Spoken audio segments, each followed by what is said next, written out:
informes jurídicos. Vou falar da ação que mais interessa aqui o pessoal que está presente, são os precatórios, né? A ação dos precatórios já retornou do Ministério Público do Trabalho, já tem parecer do Ministério Público do Trabalho, e agora o processo encontra com o ministro Cláudio Brandão, que vai proferir seu voto, depois irá com o ministro Douglas, que é o ministro revisor, e em seguida será colocado para julgamento o processo, né?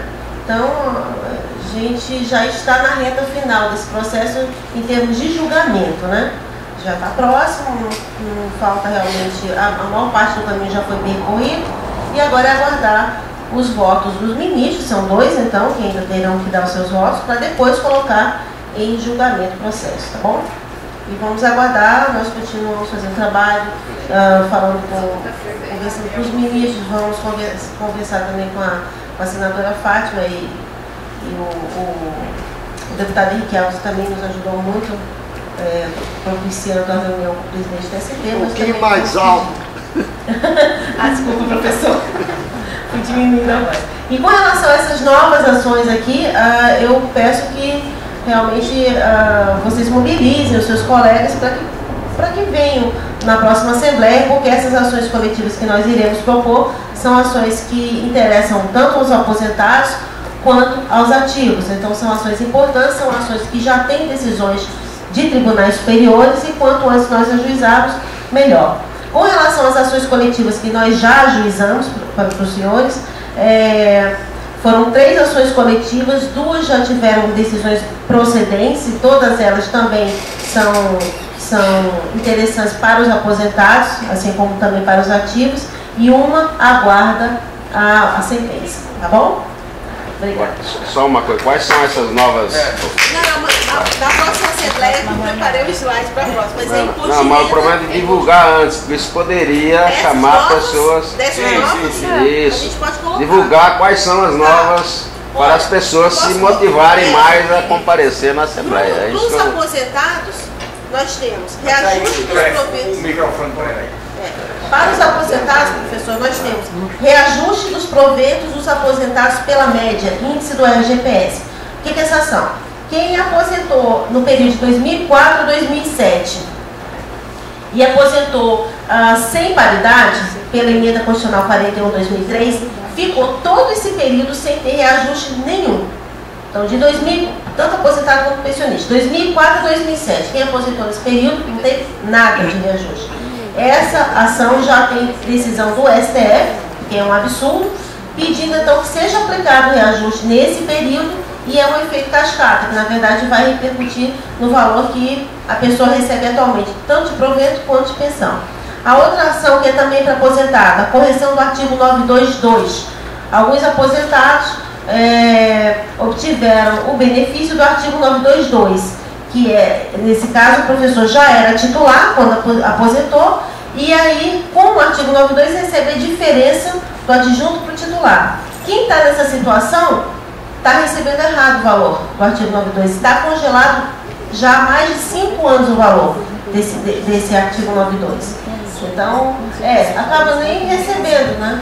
Pois é, então nós temos que fazer a ação judicial, porque poucos professores procuraram a Cunha até agora, para beneficiar esses professores que estão com essa enorme defasagem. A outra ação, também para aposentado, é a correção da aposentadoria por invalidez e pensões. Nesse caso, houve uma emenda constitucional 70/2012 que determinou a integralidade e paridade para aposentado por invalidez. Só que ela determinou essa integralidade para quem entrou no Serviço Público Federal até 2003. Na verdade, essa ação promove, nós pleiteamos o Judiciário, que também tem integralidade e paridade para o pessoal que entrou no serviço a partir de 2004, janeiro de 2004, que é a emenda constitucional. E também que o atrasado que ficou determinado que fosse até 2012 se refira aos últimos 5 anos, para quem já tem esse benefício. Então essa ação já tem decisão procedente do TRF da 4ª região e também foi uma ação coletiva do Sindicato dos Professores de lá do Rio Grande do Sul. Para aposentados e ativos tem a ação dos quintos. Quem incorporou quintos, mas que incorporou por CD, né, tinha um cargo de direção e incorporou quintos, tem direito a um reajuste, e esse reajuste é até pelo menos 2001. Então, essas ações também nós estamos ganhando no Juizado Especial Federal, mas a gente sabe que tem um professor que ainda não buscou esse direito. Então, por isso, a intenção de fazer coletivo. Para professores ativos, unicamente para ativos, tem a ação do auxílio creche. Quem tem filho de 0 a 6 anos recebe o auxílio creche, e esse auxílio creche é uma verba de natureza indenizatória. O que o governo faz? Desconto de imposto de renda. Então, nós vamos pleitear a devolução do imposto de renda descontado em quem recebe esse benefício do auxílio creche. E uma outra ação que é a ação do banco examinador. Essa ação, realmente, muitos professores em atividade vão ter direito. O que ocorre? Houve uma mudança na Lei 8.112 que incorporou o artigo 76A. Esse artigo 76A diz que é devido gratificação, que não se incorpora a remuneração, mas é devido uma gratificação, para quem participa de banca examinadora.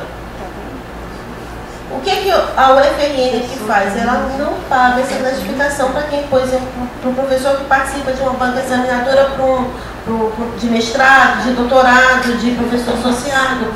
Essa é uma ação que nós entramos no Juizado Especial Federal e está sendo procedente. A grande dúvida dessa ação era o fato de fazer parte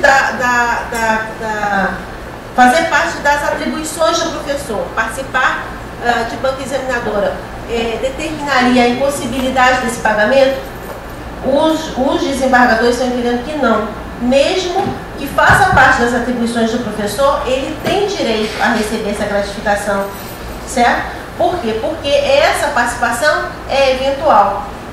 Sendo eventual, a participação tem direito à gratificação. Tem muitos professores que entraram com essa ação que já estão recebendo esses valores através de processo judicial.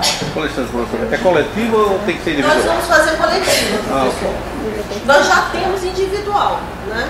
Mas porque assim, o que a senhora sugere? Na verdade, professor, é interessante a ação individual, mas o que torna problemática a ação individual é que poucos professores procuram. E aí o que acontece? Os professores que não vão ao sindicato, que não procuram seus direitos, acabam ficando prejudicados. A pergunta é, eu não fiz. O que a senhora sugere? Não dá para ouvir, pessoal.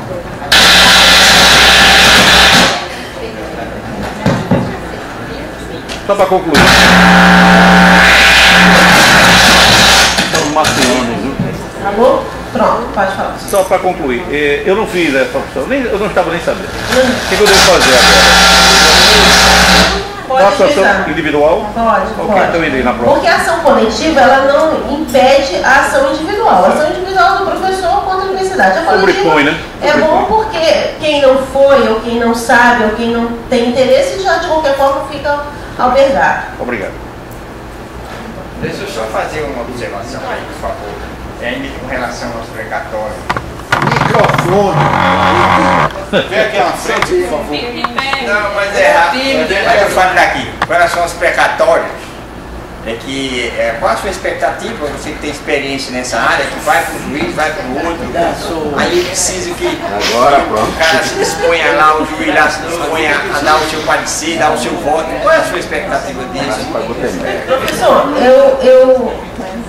eu conheço poucos processos que tenham se baseado num entendimento tão disparatado quanto os precatórios. Vocês, assim, eu não sei como vocês perderam a ação rescisória. Como é que a UFRN ganhou aquela ação rescisória? Não tinha cabimento, não tinha fundamento jurídico para se suspender o pagamento do plano Bresser e Verão dos professores. Mas ocorreu, transitou em julgado, e hoje eu entendo que essa ação dos precatórios ela tem continua com um fundamento jurídico muito importante do ponto de vista de que as decisões todas do TST, do ministro Cláudio Brandão, do ministro Douglas, do presidente do TST, entendem que realmente há erro de alvo.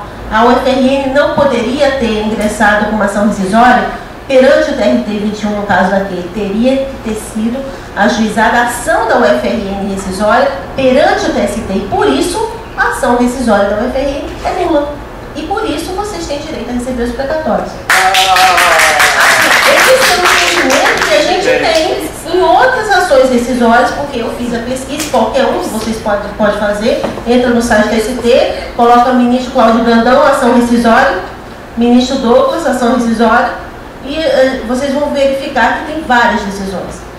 Agora, é fato que a gente tem um grande obstáculo pelo fato de ser uma rescisória de rescisória.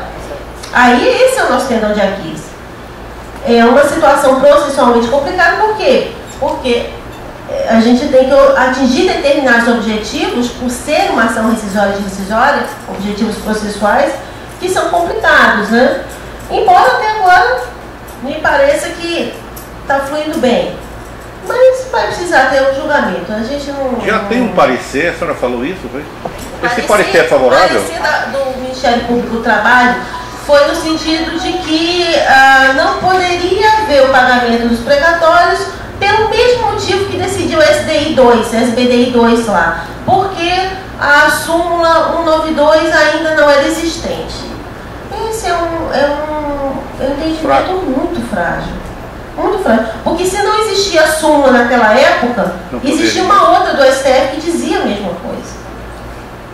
E como a gente sabe, uma orientação jurisprudencial, né, não é súmula vinculante. Só mais uma pergunta. Nessas reuniões que houveram lá em Recife, em Brasília, ultimamente, eles sinalizaram de forma positiva ou não? Ou eles permaneceram como múmias?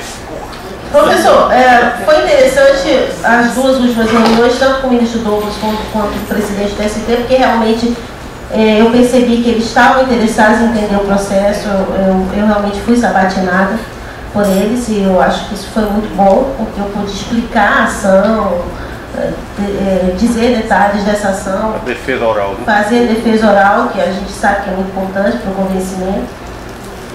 E eu acho que está bem encaminhado. É o que eu posso dizer. Uma escala de 0 a 10. Professor, faz